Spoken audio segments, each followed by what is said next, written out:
Hello, cats and kittens. Orewa Jose, Yoroshiku. We're back in the Crisis Corner, finishing up the Intrepid promos with the last but not least of the four main members of the crew. That being Vincent Scuzleoni, Annabella's father. Now, I felt it was appropriate to end with Vincent because Vincent is Vincent is probably the least invested character in the group, which is to say, he does not actually care about what these people do or why they do it. Sad to say, but that's the truth. If indeed you have read Intrepid, Heroes and Villains, available now, on sale on the website, you'll see several instances in that story where Vincent is perfectly willing to abandon the crew and save his daughter, which is to say basically abandon Paxton and Keith, save his daughter and go on about his business. His only reason for being in this group currently is to watch his daughter's back. The organizing principle of the team doesn't mean a lot to him. He doesn't feel responsible for anybody in that crew except for his daughter.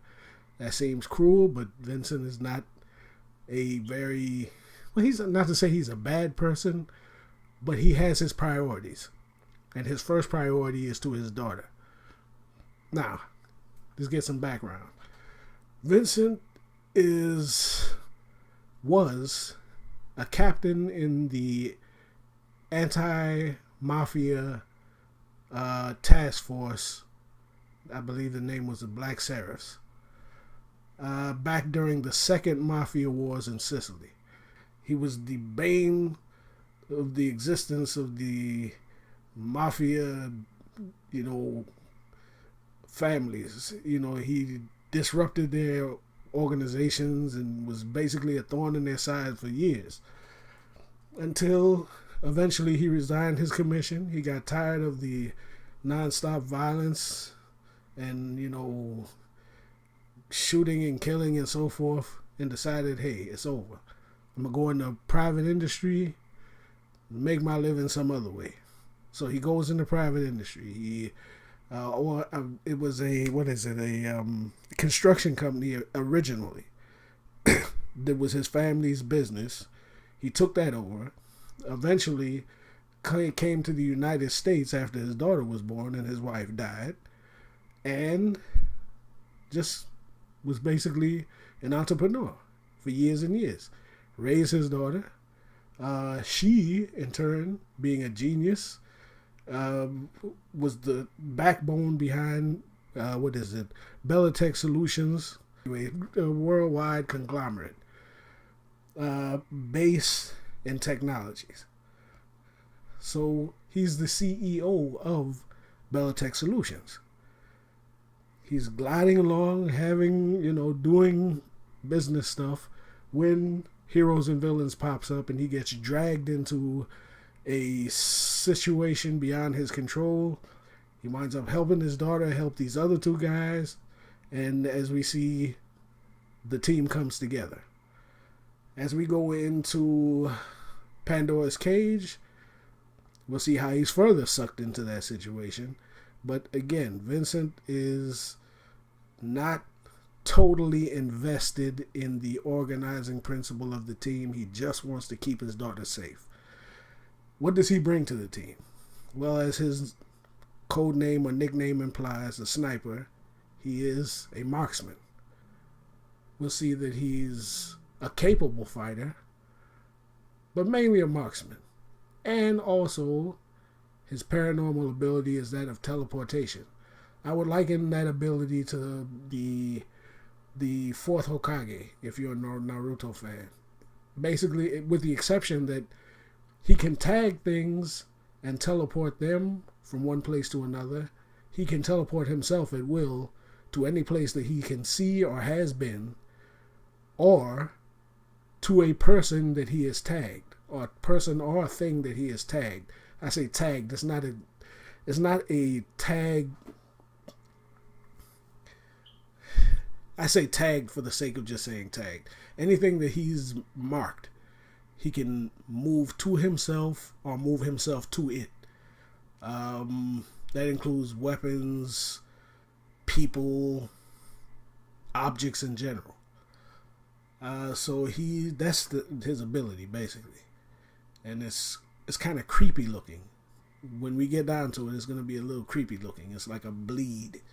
He just shadows out and shadows in to various places. Disposition wise, like I said, he doesn't care about too much except for his daughter. He's very private. He apparently has a background with Keith, the Rumbler. They know each other. He owes Keith a debt that he won't absolve himself of. He owes Keith a life debt, but he doesn't necessarily like Keith. They're not best friends, but he knows him to be a person that he can trust. Keith, that is. Vincent knows that Keith is a trustworthy person. They've worked together in the past, but neither one is willing to talk about it. But he's not a bloodthirsty person, but he has been in horrific situations that he would, I'm not going to say he's been traumatized by, but he's been in horrific situations in the past, so he's no stranger to those type of things. And he does, to a certain extent, miss the action, but not necessarily the violence. So, if I can say such a thing, yeah. So he kind of gets off on being in the thick of things again. But again, his main concern is for his daughter, so he's not necessarily pleased to see her in harm's way. But he does admire her good heart, her good motives, and he's willing to back her up and keep her safe for that reason. That's about all you're going to get out of me from Vincent. But Vincent he's a character that will grow more interesting as the series goes on for a number of reasons.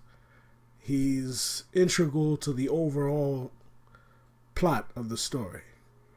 Probably by the second act, you'll really see where he is very integral to several people on the team. That's about it. So, yeah, that's Vincent Angelino Scuzleoni, father of Annabella and the team's marksman, the sniper. That completes the first four, or the original four members of the group. I have a few more to go that will be added on, but I'm going to get to them as needs be. Aside from those individuals, I'm going to also highlight other people who are important to the story that are not team members. And I'll get into those next, probably starting with Thaddeus Payne, who is, if you've read Heroes and Villains, you know he's a villain. Quite the villain. And I'm going to get into his background a little bit. Celia, maybe a few other people. But that's it for now. And that's your basic background on Vincent. I'll hit you back with Thaddeus Payne shortly. Until then, stay loose.